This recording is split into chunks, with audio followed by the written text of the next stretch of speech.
No vídeo de hoje eu vou passar algumas dicas importantíssimas para você evoluir em qualquer matéria aí no seu estudo para concurso público. Então fica comigo até o final do vídeo, porque eu tenho certeza que se você aplicar isso no seu dia a dia, você vai elevar demais a sua performance, chegando mais próximo da sua aprovação. Então roda a vinheta e bora pro vídeo.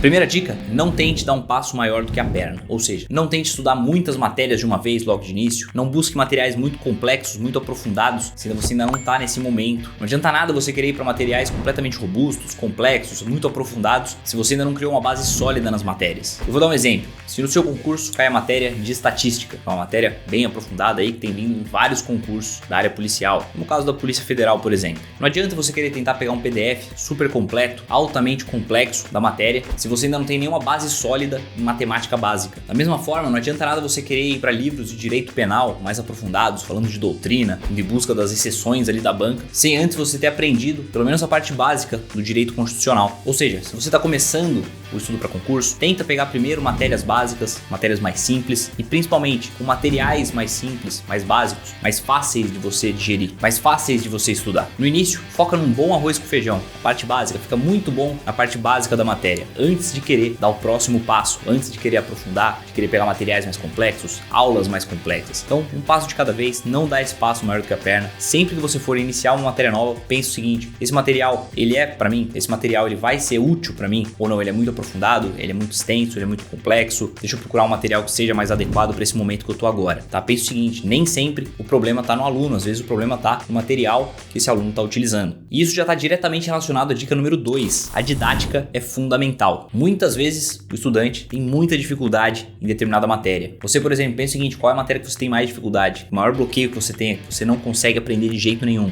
Muitas vezes, praticamente sempre, o estudante tem dificuldade em algumas matérias, uma dificuldade muito grande, muito forte, um bloqueio muito grande para alguma matéria. E na maioria das vezes, ele acha que o problema está com ele, nas técnicas que ele está utilizando, ele tem um bloqueio para determinada matéria, ele não é inteligente o suficiente para aquela matéria. E o que acontece são 3 coisas: ou ele não está estudando com qualidade, não está aplicando boas técnicas, ou ele não tentou o suficiente, ele começou a desistir rápido demais daquela matéria, ou o terceiro ponto que muita gente negligencia, muita gente acha que não é isso, é a questão da didática, do material que ele está utilizando. Muitas vezes você simplesmente trocar de material, trocar de professor, buscar uma didática nova, isso simplesmente já faz virar chave, já faz você mudar a visão sobre aquela matéria. E eu não digo nem comprar um material novo, comprar um cursinho novo, muitas vezes um material gratuito mesmo, videoaula no YouTube, PDFs gratuitos que os cursinhos disponibilizam, muitas vezes isso daí já vai suprir a sua necessidade de ter contato com uma didática diferente. Ter uma didática que seja boa para você faz total diferença. Cada estudante é de um jeito. Tem estudantes que preferem professores ali que passam mais exemplos engraçados, que contam mais histórias. Outros estudantes preferem uma didática mais direta, mais resumida, mais simples. Tem aqueles estudantes que preferem PDFs mais robustos, mais detalhados, cheios de exemplos. Já outros preferem PDFs mais resumidos, com mais imagens, com mais fluxogramas, de forma mais concisa. Então entenda o seguinte: os estudantes são diferentes, os tipos de didática variam muito de professor para professor, de cursinho para cursinho, de cada material. Então é importante, se você está tendo um bloqueio em alguma matéria, se você não está conseguindo aprender alguma matéria, antes de você pensar em desistir, vou deixar de mão essa matéria porque eu não consigo aprender. Pense o seguinte: eu estou aplicando boas técnicas, eu estou tendo um estudo com qualidade, eu já estou tentando há algum tempo, já tem algumas semanas que eu estou me dedicando a essa matéria, uma carga horária bacana. Se sim, experimente buscar outra didática, outro material, outro professor, outros PDFs dessa mesma matéria. Muitas vezes, fazendo isso, você quebra aquele bloqueio. E eu não estou falando que vai ser fácil, simplesmente você trocar de material e você vai aprender do dia para noite. Vai ser difícil, você vai ter que aplicar um estudo de qualidade, técnicas, vai ter que persistir por certo tempo, mas com uma didática que seja boa para você, vai ser muito mais fácil, você supere esse bloqueio. Só dando um exemplo pessoal, quando eu comecei a estudar raciocínio lógico matemático, RLM, eu tinha muita dificuldade com o professor ali do cursinho que eu tinha. Eu não entendia praticamente nada, eu tinha um bloqueio muito grande na matéria. Eu sempre fui ruim em exatas na escola, na faculdade, então eu já cheguei com o pé atrás nessa matéria. E quando eu comecei a estudar ela pela primeira vez, não conseguia compreender de jeito nenhum. Tentei outro professor do cursinho, também não conseguia compreender absolutamente nada. Eu fui começar a aprender essa matéria, fui começar a evoluir nessa matéria com um canal gratuito aqui no YouTube. Nem sei se ainda existe, era um tal de professor Joselias. Era um velhinho ali que ensinava com uma didática simples, um material bem básico, mas que eu consegui aprender. Ou seja, a didática dele funcionou para mim. Assim como a didática do professor no meu cursinho que eu não entendia, funcionou para outros alunos, para outros estudantes. Então é importante que você procure uma didática sim que seja boa para você. E a dica número 3 é a seguinte: aplique o estudo investigativo. Você já deve ter muito ouvido falar em questão de estudo ativo, estudo passivo, mas a gente vai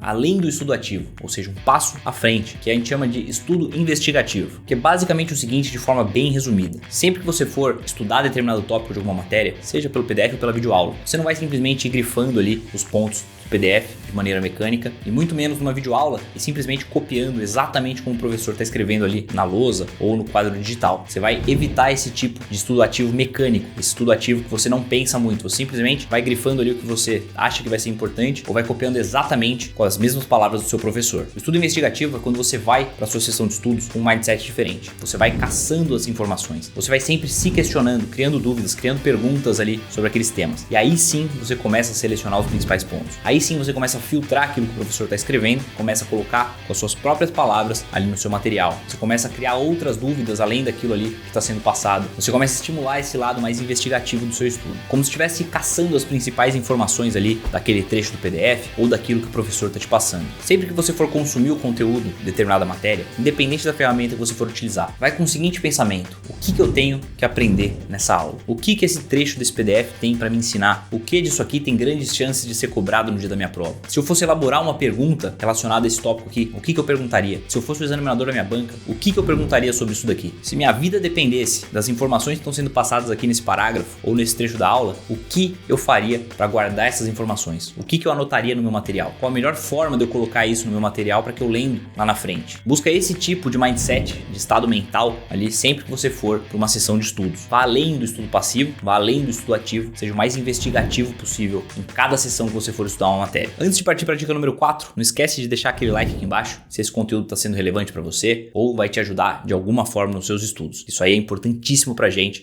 crescer cada vez mais e conseguir trazer cada vez mais conteúdos de relevância para você. A dica número 4 é a seguinte: aplique, coloque em prática aquilo que você está aprendendo em cada matéria, desde o início. Basicamente, você é aprovado num concurso público, na prova objetiva, acertando mais questões. Então busque fazer o máximo de questões todos os dias, desde o início da sua preparação até o último dia antes da sua prova. Mesmo que você esteja bem no início ali daquela matéria, tenta fazer algumas questões pelo menos dos tópicos que você está estudando. Estudou o primeiro tópico ali, ainda que você esteja com dúvida, tenta aplicar nas questões, tenta fazer algumas questões ali no início. Claro que esse número de questões vai aumentando ao longo da sua preparação. No início você vai fazer menos questões, está começando a matéria, você não teve muito contato ainda, fazer questões mais básicas, mais simples. Conforme você for passando, você já rodou ali boa parte do edital, esse número de questões vai aumentar exponencialmente. Não cai no erro daquilo que muita gente sugere, de estudar teoria durante a semana, avançar no edital durante a semana e nos finais de semana fazer revisões e questões, tá? Tenta fazer questões todos os dias. Cada sessão de estudos, faça uma bateriazinha de questões. Conforme você for evoluindo no edital, progredindo nas matérias, você vai aumentando essa quantidade de questões. Essa é uma das melhores ferramentas que você vai ter contato na sua preparação. Então use-a sem moderação. Bom, no vídeo de hoje é isso. Espero que algumas dessas dicas possam te ajudar aí na sua preparação, fazer você evoluir nas matérias. Antes de fechar o vídeo, não esquece de deixar o like aqui embaixo, se inscrever no canal, ativar o sininho das notificações. E é isso aí. Se vê no próximo vídeo e fui!